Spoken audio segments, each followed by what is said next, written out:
Cherish life as it unfolds. Throw away your fears as told. Life we live is filled with highs and lows. Fill your soul and drown your fears. Believe in you and seek your path. Stand up proud and speak out loud. Don't be afraid to try. Don't be afraid to try. You have to be strong. You have to be brave. You have to be proud. You have to be bold. You have to be wiser. You have to stay together. You have to know that you will save the day.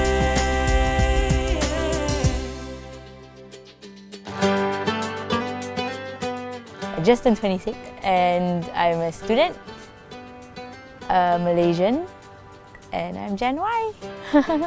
To be honest, I still don't know what my passion is. I don't know what I want to do yet. We're sort of made to decide what we want to do with our lives, right? Before we can even legally hold a glass of wine, which I find a little stupid, but yeah. So I didn't know what I wanted to do. I knew I didn't want to be a doctor or any medical field. So then my parents were accountants and I helped them in the office once in a while I was in school. So I thought, I know how to do it, like I know accounting, I might as well just go for it. So that's how I ended up doing accounting. Now that I've grown up, a little bit grown up, I'd wish I took a different path a little bit. Yeah. I think the accounting career is going to be left behind with technology. So now I'm studying everything, but then when I graduate or a few years from now, maybe 10 years, 20 years from now, nobody's going to really need accountants. I would have rather done something technology-based. I think when I was born, we had a telephone, like the rolling, I don't know what that's called anymore, like that telephone where you have to sort of dial that way. And then slowly we had a TV. I had a cassette player, I think, when I was 12.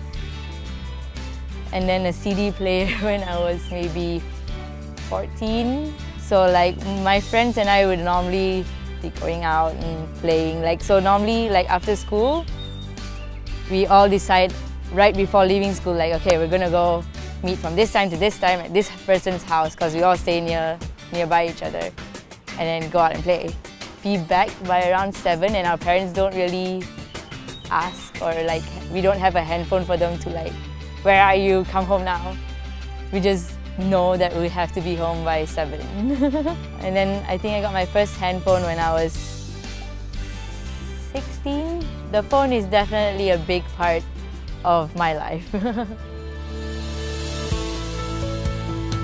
We see everybody as human beings, right? Whether you're older or younger or the same age, we're all human beings and we all deserve to be respected. I think a lot of us would feel like the older generation, because they feel like they are more experienced and they have been in the world and have experienced life, that things have to be a certain way or you're not doing well.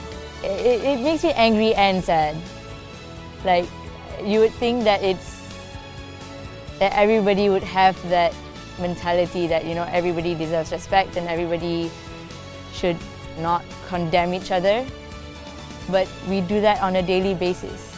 So there is that whole generation gap, I agree, but we don't only look at material stuff.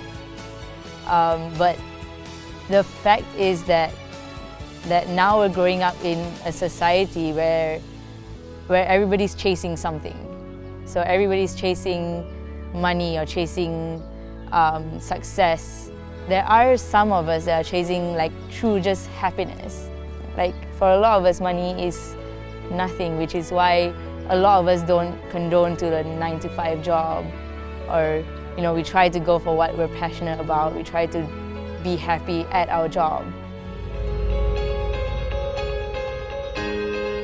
I still sometimes feel that way, that I'm forced into things sometimes. I love my parents. I'm not talking about my parents.